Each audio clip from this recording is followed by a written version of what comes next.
नमस्कार दोस्तों, एक बार फिर से स्वागत है आपका ऑनलाइन क्लासेस के इस प्लेटफॉर्म पर।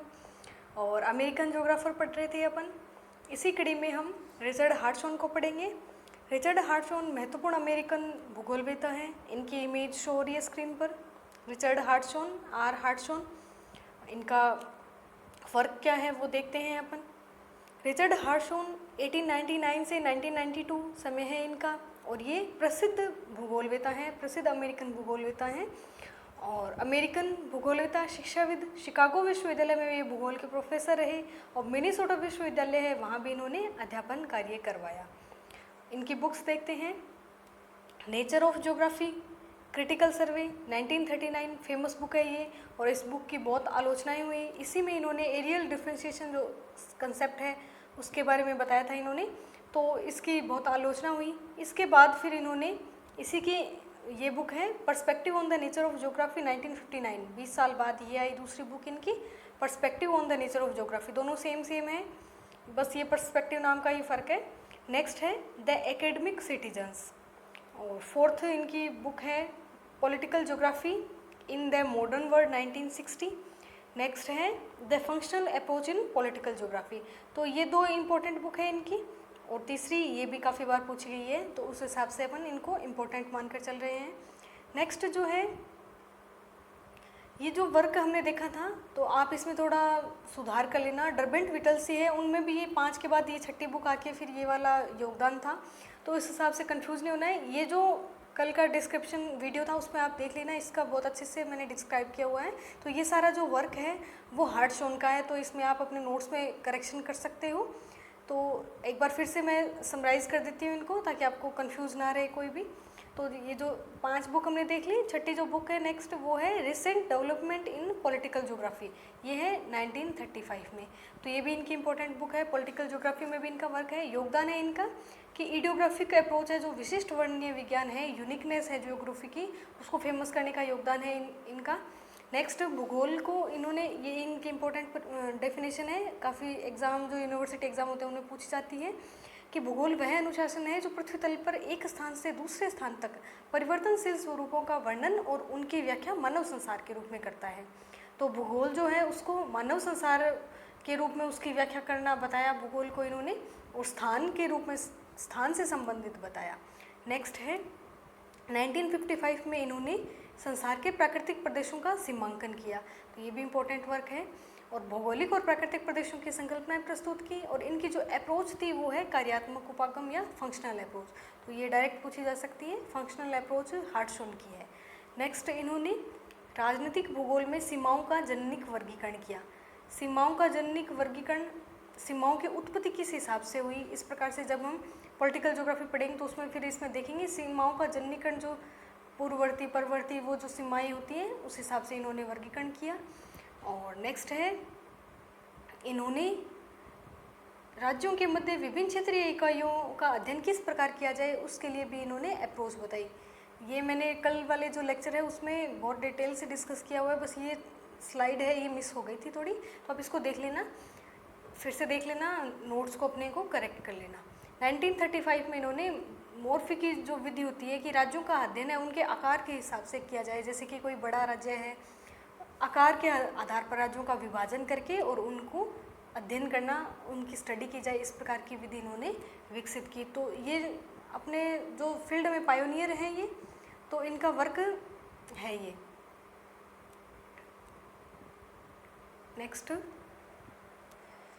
नेक्स्ट ज्योग्राफर है, ये भी हार्टसॉन की इमेज है, ये थोड़ी एडिटिंग में इसके गर्दन चेहरा है पूरा नहीं आया ये, पर ये भी हार्टसॉन की इमेज है। नेक्स्ट है स्पाइकमैन। स्पाइकमैन का पूरा डिस्क्राइब करेंगे अपन, वर्णन से पढ़ेंगे स्पाइकमैन को। तो ये भी अमेरिकन ज्योग्राफर है और पॉलिटिकल ज्योग्राफर है। फिर पॉलिटिकल जो ज्योग्राफी पढ़ेंगे उसमें फिर से कर लेंगे। ये इनकी इंपॉर्टेंट बुक है द ज्योग्राफी ऑफ पीस।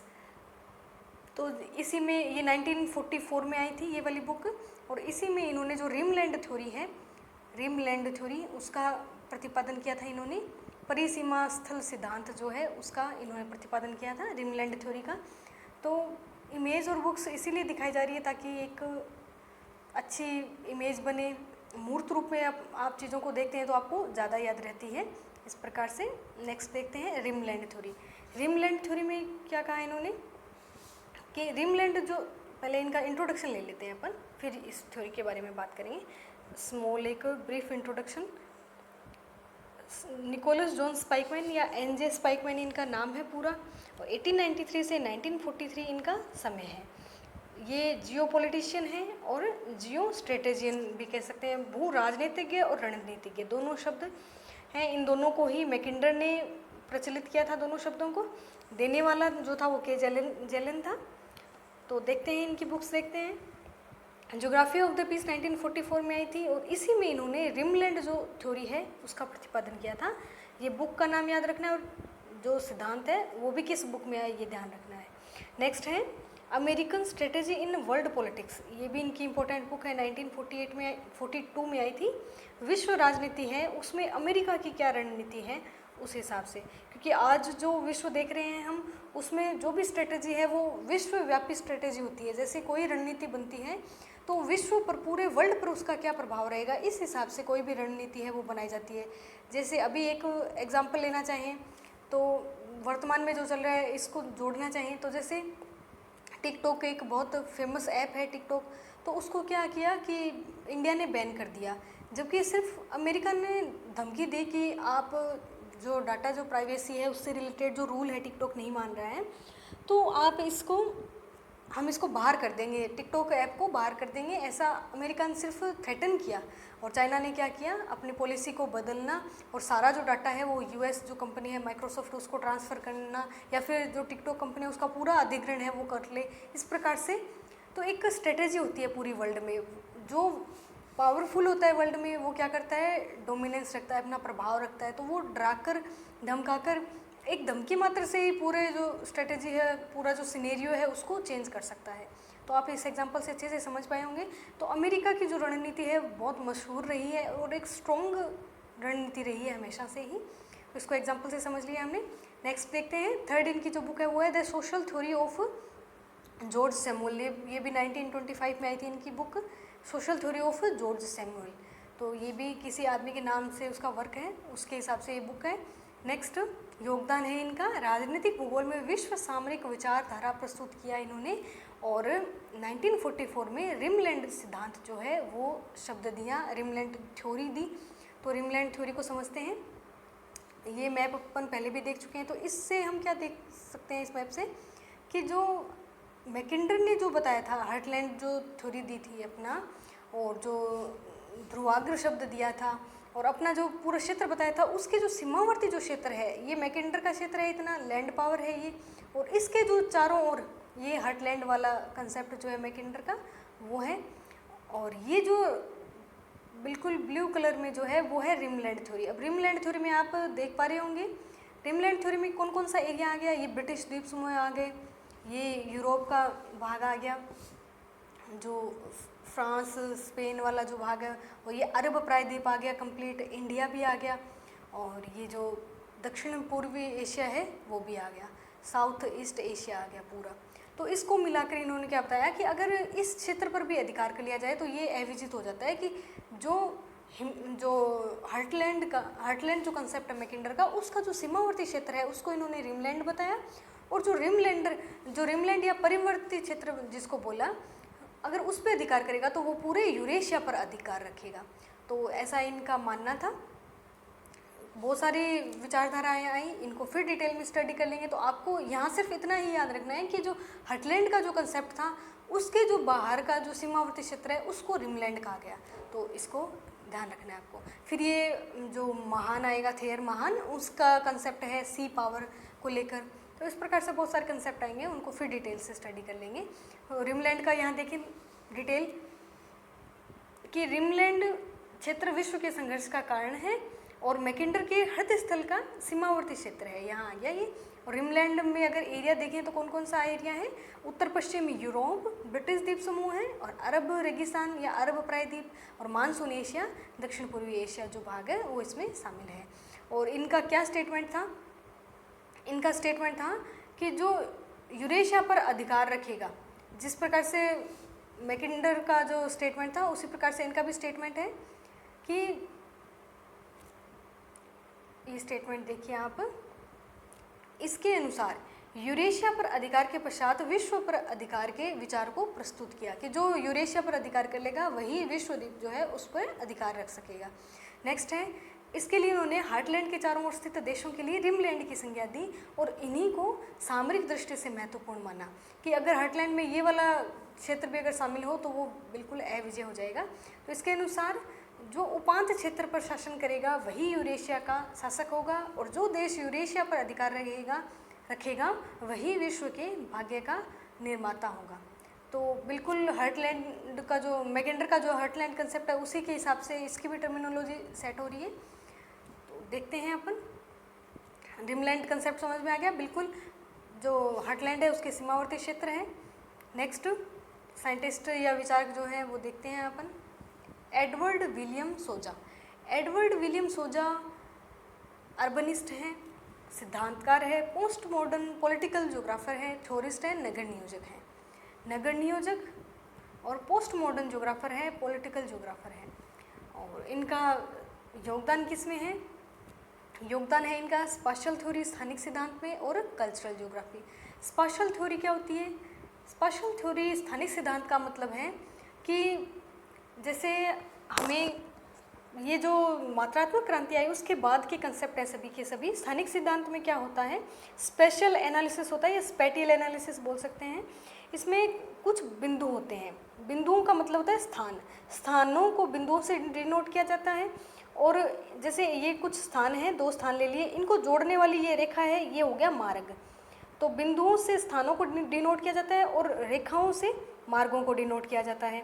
तो इस प्रकार से, और जो मानचित्र पर हम जो दिखाएंगे इन स्थानों को तो वो क्या हो जाएंगी? दूरियां। मानचित्र पर अगर हमने कोई स्थान दिखाया तो इनके मध्य के जो मार्ग और स्थान दिखाए हमने, इनके मध्य की दूरियां दिखाई, उनको मानचित्र पर दिखाया। तो ये क्या बताता है कि अगर हमें किसी स्थान का अध्ययन करना है तो उसको मानचित्र पर किस प्रकार से उसका अध्ययन करें, तो वो सारा है स्थानिक सिद्धांत। ये बिल्कुल मात्रात्मक क्रांति की उपज है। इसमें जो तंत्र विश्लेषण और जो कई सारे उपागम हैं उनका इस्तेमाल किया गया।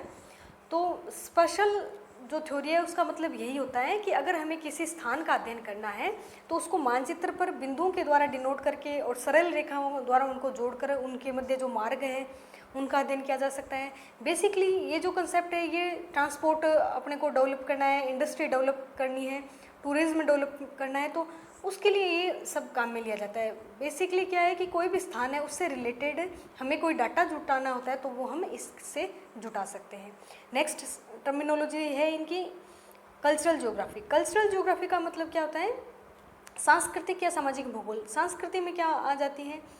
धर्म, नैतिकता, आस्था, ये जो सारी चीज़ें हैं ये सारी संस्कृति में आ जाती है।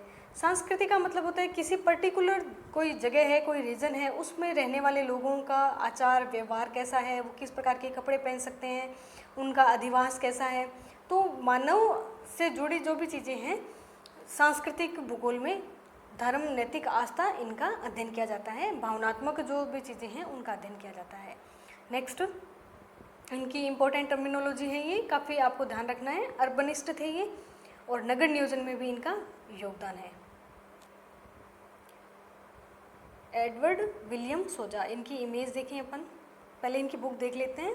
पोस्ट मॉडर्न ज्योग्राफी, उत्तर आधुनिक जो भूगोल है वो लिखी इन्होंने 1989 में, और पोस्ट मॉडर्नोपोलिस 2000 में लिखी, और द सिटी स्पेशल जस्टिस 2009 में।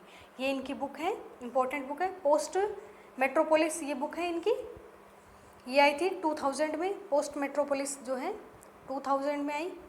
और इनमें एक यहाँ देखना चाहिए इसका डिटेल थोड़ा, तो ये क्या है कि अर्बनिस्ट थे और पोस्ट मॉडर्न पॉलिटिकल ज्योग्राफी में इनका योगदान है। पोस्ट वार जो ज्योग्राफी बोल सकते हैं कि विश्व युद्ध होने के पश्चात जो राजनीतिक परिदृश्य है उसमें किस प्रकार से अंतर आया, क्योंकि जो विजेता हुआ विश्व युद्ध में उसी के हिसाब से जो रणनीति है आगे की वो बनाई गई। तो जो विश्व युद्ध के बाद का भूगोल है उसमें किस प्रकार से परिवर्तन आया उस पर इनका वर्क है। नेक्स्ट इनकी एक बुक है ये सीकिंग स्पेशल जस्टिस एडवर्ड सोजा। तो इनके नाम आपको याद रखने हैं बुक्स के। 3 बुक है इनकी, पोस्ट मॉडर्न ज्योग्राफी, पोस्ट मॉडर्नोपोलिस और द सिटी स्पेशल जस्टिस, इनकी इम्पोर्टेंट बुक है। तो इसको याद कैसे रखेंगे? इसको याद रखने के लिए इसे एक न्यूमोनिक सेट कर सकते हैं, ट्रिक से बनाई हुई है कि सोजा, एडवर्ड सोजा, तेरा पोस्टमार्टम करना जो होता है उसको पोस्टमार्टम तो नहीं बोलेंगे, पोस्टमार्टम करने सिटी के स्पेशल जस्टिस आएंगे। तो इससे तीनों बुक है अपनी वो कंप्लीट हो जाएगी कि सोजा एडवर्ड सोजा से तो हो जाएगा एडवर्ड विलियम सोजा, और तेरा पोस्टमार्टम करने सिटी के स्पेशल जस्टिस आएंगे। तो ये अपनी तीनों बुक हो गई, city special justice, post modern geography और पोस्ट मॉडर्नोपोलिस, ये तीनों हो जाएगी। तो आप ट्रिक के हिसाब से याद रख सकते हैं और अपनी ट्रिक भी बना सकते हैं। नेक्स्ट ज्योग्राफर हैं डेनियल बेल। डेनियल बेल है, ये भी पोस्ट मॉडर्न ज्योग्राफर हैं और अमेरिकन सोशोलॉजिस्ट हैं। ये पोस्ट इंडस्ट्रियल सोसाइटी, उत्तर औद्योगिक समाज जो है, ये इनकी टर्मिनोलॉजी है। उत्तर औद्योगिक समाज में क्या हो सकता है कि जो इंडस्ट्रियल रिवोलाइजेशन हुआ, इंडस्ट्रियल रिवोल्यूशन हुआ, जो औद्योगिक क्रांति बोल सकते हैं जिसको, औद्योगिक क्रांति में क्या हुआ था कि श्रम आधारित जो लेबर थी उसको मशीनीकरण से बदल दिया गया था। जैसे कि पहले जो भी वर्क होता था वो बिल्कुल श्रम आधारित होता था कि अगर किसी पर्टिकुलर जगह पर अगर लेबर नहीं मिल रही है तो वहाँ पर कोई कारखाना है वो नहीं लगाया जा सकता था। फिर औद्योगिक क्रांति हुई तो मज़दूरों की या लेबर की जो आवश्यकता है वो थोड़ी कम हुई और मशीनों पर निर्भरता बढ़ी। तो जो इंडस्ट्रियल समाज है वो किसको बोलेंगे? जो औद्योगिक क्रांति वाला जो समाज है, मशीनीकरण वाला जो समाज है, उसको बोलेंगे इंडस्ट्रियल सोसाइटी। और पोस्ट इंडस्ट्रियल सोसाइटी क्या होगी कि जो समाज सर्विस सेक्टर पर बेस्ड है, सर्विस सेक्टर पे बेस्ड है, वो हो जाएगा पोस्ट इंडस्ट्रियल समाज, जहाँ श्रम को नए आधारित मानकर, श्रम आधारित न होकर सर्विस या सेवा क्षेत्र पर आधारित है, जिसका जो भी प्रोडक्शन है या जो बचत है वो किससे, सेवा क्षेत्र पर निर्भर होकर, और वहीं से उसकी जो बचत है या आय है वो प्रोड्यूस हो रही है, तो वो हो जाएगा पोस्ट इंडस्ट्रियल सोसाइटी। अब पोस्ट इंडस्ट्रियल सिटी को अगर समझना चाहें तो क्या होगी? सिटी अगर लें तो सिटी में क्या हो जाएगा? ऐसा शहर जहाँ सर्विस सेक्टर पर बेस्ड जो जॉब है या वर्क है, सर्विस हैं, वो दी जाती है।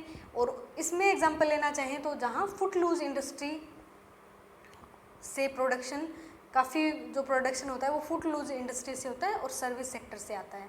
और ऐसे जो उद्योग होते हैं वो ज़्यादा प्रदूषण नहीं करते, ज़्यादा स्पेस नहीं लेते, बिल्कुल क्लीन जो सिटी को रखते हैं। तो ऐसा समाज हो जाएगा पोस्ट इंडस्ट्रियल सोसाइटी, और जो सिटी इन सुविधाओं को प्रोवाइड करेगी वो हो जाएगी पोस्ट इंडस्ट्रियल सिटी। तो जो यूएसए का जो समाज है वो वर्तमान में क्या है? पोस्ट इंडस्ट्रियल सोसाइटी कह सकते हैं उसको। सूचना पर बेस्ड, सर्विस सेक्टर पर बेस्ड जो है समाज है। और पोस्ट इंडस्ट्रियल जो सोसाइटी होगी या सिटी होगी उसमें क्या होगा? जो फोर्थ जो क्रियाकलाप होते हैं, चतुर्थ श्रेणी के क्रियाकलाप होते हैं, वो इसमें प्रधानतः होते हैं और फुटलूज इंडस्ट्री की अधिकता होती है इसमें। तो आप इसको समझ पाए होंगे, पोस्ट इंडस्ट्रियल सोसाइटी और सिटी दोनों को ही टर्मिनोलॉजी आपको ध्यान रखनी है ये, और इसको समझ के रखना है। नेक्स्ट है, इनकी बुक देखते हैं डेनियल बेल की। डेनियल बेल का समय 1919 से 2011 है, ये भी ध्यान रखना। और द एंड ऑफ आइडियोलॉजी 1960 में इनकी बुक है, मोस्ट इंपॉर्टेंट बुक है the end of ideology, star mark कर सकते हो आप इस पर। और the coming of post industrial society. अब देखिए, पोस्ट इंडस्ट्रियल सोसाइटी नाम आते ही आपको यही आने चाहिए याद, डेनियल बेल हो गया और विलियम सोजा है वो भी इससे रिलेटेड है। तो जो coming of post industrial society है उसका पोस्ट मॉडर्न पे काम है और इसका काम है पोस्ट इंडस्ट्रियल सोसाइटी पे। पोस्ट मॉडर्न जो एक कल्चर है उसको अगर डिफाइन करना चाहें, पोस्ट मॉडर्न जो कल्चर है इसका, इसमें क्या है कि मॉडर्न जो शब्द है उसको अपना जो साहित्य है, शैली है, उसमें सब जगह मॉडर्निटी एक आई हुई है। पाश्चात्यकरण बोल सकते हैं जिसको, वेस्टर्लाइजेशन बोल सकते हैं, कि आज पूरा विश्व है वो ग्लोबलाइजेशन हो गया है विश्व का। तो कोई भी एक संस्कृति या समाज है वो अछूता नहीं रह गया है, उसमें पूरे विश्व के दर्शन होते हैं। जैसे कि आज अपने जो रहन सहन है या फिर अपने वेशभूषा है, उस सब का एक ग्लोबलाइजेशन हो गया है। तो ये नहीं है कि पर्टिकुलर, अगर अपने सिटीज़ में देखें तो हम डिफाइन ही नहीं कर पाएंगे कि ये नॉर्थ की सिटी है या फिर ये प्रायद्वीपीय भारत की, साउथ की है या ये मिड की है। तो क्योंकि शहर हैं उनमें बिल्कुल सेम खान पान होगा, रहन सहन, जो आवास होंगे वो भी लगभग एक जैसे होंगे, जैसे कि आधुनिक सुविधाओं से युक्त होंगे, और रेस्टोरेंट देखने को मिलेंगे आपको इनमें। जो आवास होंगे इनके वो भी एसी होगा सब में, इनके पास ट्रांसपोर्ट की अच्छी सुविधाएं होगी। तो इस प्रकार से जो शहरी जो कल्चर है उसमें हम डिफाइन नहीं कर पाएंगे, बिल्कुल एक जैसा होगा जो पोस्ट मॉडर्न जो समाज है उसमें। जबकि जो ग्रामीण जो कल्चर है वो उसकी अपनी संस्कृति होगी, विशेषता होगी। तो ग्रामीण जो कल्चर है बिल्कुल लद्दाख का सोसाइटी होगी, कल्चर होगा, वो बिल्कुल अलग होगा। और जो प्रायद्वीपीय भारत है वहाँ का कल्चर होगा, ग्रामीण कल्चर होगा, वो बिल्कुल अलग होगा। तो लद्दाख की, इसको हम समझ सकते हैं एक एग्जांपल से, लद्दाख की संस्कृति है, ग्रामीण संस्कृति है, वो बिल्कुल अलग होगी प्रायद्वीपीय भारत की संस्कृति से। तो कल्चरल ज्योग्राफी जो टर्म है उसको इस शब्द से या इस एग्जांपल से अपन समझ सकते हैं। तो आपको समझ में आ गया होगा पोस्ट मॉडर्न और पोस्ट इंडस्ट्रियल दोनों शब्दों में क्या डिफरेंस है। तो पोस्ट मॉडर्न आएगा तो विलियम सोजा का है, और पोस्ट इंडस्ट्रियल आएगा तो डेनियल बेल का है। नेक्स्ट है, अगर इसको याद करना चाहें तो कैसे याद करेंगे कि जो बैल बुद्धि मनुष्य होता है, बैल बुद्धि का मतलब होता है डल टाइप का आदमी होता है कोई, तो जो बैल बुद्धि जो मनुष्य होता है उसने क्या किया, आइडियोलॉजी जो थी, जितनी भी सामाजिक विचारधारा थी उसका अंत कर दिया, और अंत करके क्या, पोस्ट इंडस्ट्रियल सोसाइटी जो होती है, जो बिल्कुल लेबर पे बेस्ड नहीं होती है, सर्विस पे बेस्ड होती है, उसका आविष्कार किया। तो क्या किया, बैल बुद्धि मनुष्य था उसने क्या किया, एंड कर दिया आइडियोलॉजी, कंप्लीट जो आइडियोलॉजी थी उसका, और पोस्ट इंडस्ट्रियल सोसाइटी का निर्माण किया। तो आप इसको 2-3 बार पढ़ोगे आराम से इजीली याद कर पाओगे, इसीलिए आपको ये ट्रिक्स बताई गई है। नेक्स्ट है डेनियल बेल की बुक्स देखते हैं। डेनियल बेल का वर्क देखते हैं, द एंड ऑफ आइडियोलॉजी, और ये डेनियल बेल की इमेज है, डेनियल बेल का वर्क बुक है इनकी, और द पोस्ट इंडस्ट्रियल सोसाइटी ये भी इनकी बुक है, और द रेडिकल राइट ये भी इनकी बुक है, radical right, post industrial society और द एंड ऑफ आइडियोलॉजी। तो इसको भी आप इमेज के थ्रू इजीली याद रख सकते हैं। थोड़ा सा इसको एक बार थोड़ा और डिटेल अगर स्टडी करना चाहें तो इसमें क्या करेंगे कि जो सोसाइटी होती है वो कितने प्रकार की हो सकती है, ये आपसे किसी भी इंटरव्यू में पूछा जा सकता है कि कितनी टाइप की मेजर जो सोसाइटी होती हैं उसका अगर अपने क्लासिफिकेशन करना चाहें तो किस प्रकार से करेंगे। तो जो भी हिस्ट्री रही है उस हिसाब से अगर इसका क्लासिफिकेशन करें तो हमारे पास 6 तरह की मेन जो सोसाइटी हैं वो पूरे हिस्ट्री में देखने को आती हैं। तो इसमें कौन कौन सी है, hunting and gathering society, pastoral society, horticulture society, agriculture society, और industrial and post industrial society. Industrial और पोस्ट इंडस्ट्रियल सोसाइटी को देख लिया हमने। पोस्ट इंडस्ट्रियल में क्या होता है, सर्विस सेक्टर प्रधान होता है, सर्विस सेक्टर, और इसमें क्या होता है, लेबर जो होती है लेबर प्रधान होता है ये। और एग्रीकल्चर में क्या होता है, कृषि पर बेस्ड समाज होता है, जो कि वर्तमान में अपने इंडिया में भी कुछ जगह जो है वहाँ सघन कृषि जो की जाती है, या कृषि पर आधारित जो समाज होते हैं, प्राचीन समाज जो है अपने वो कृषि पर आधारित होते थे। हॉर्टिकल्चर क्या होता है, बागवानी, बागवानी पर आधारित समाज भी कह सकते हैं, जहाँ पर जो आजीविका है वो बागवानी से चलाई जाती है। ट्रक फार्मिंग भी वर्तमान में हम कहते हैं इसको। तो ये ट्रक फार्मिंग वाला जो कंसेप्ट है ये कहाँ, जो मेजर जो सिटीज़ होती हैं, बड़ी सिटी होती हैं, उनके पास होता है, सीमावर्ती क्षेत्रों में ये व्यवसाय किया जाता है। तो हॉर्टिकल्चर भी, बागवानी प्रदेश भी पड़ेंगे अपने, तो ये सोसाइटी हो गई।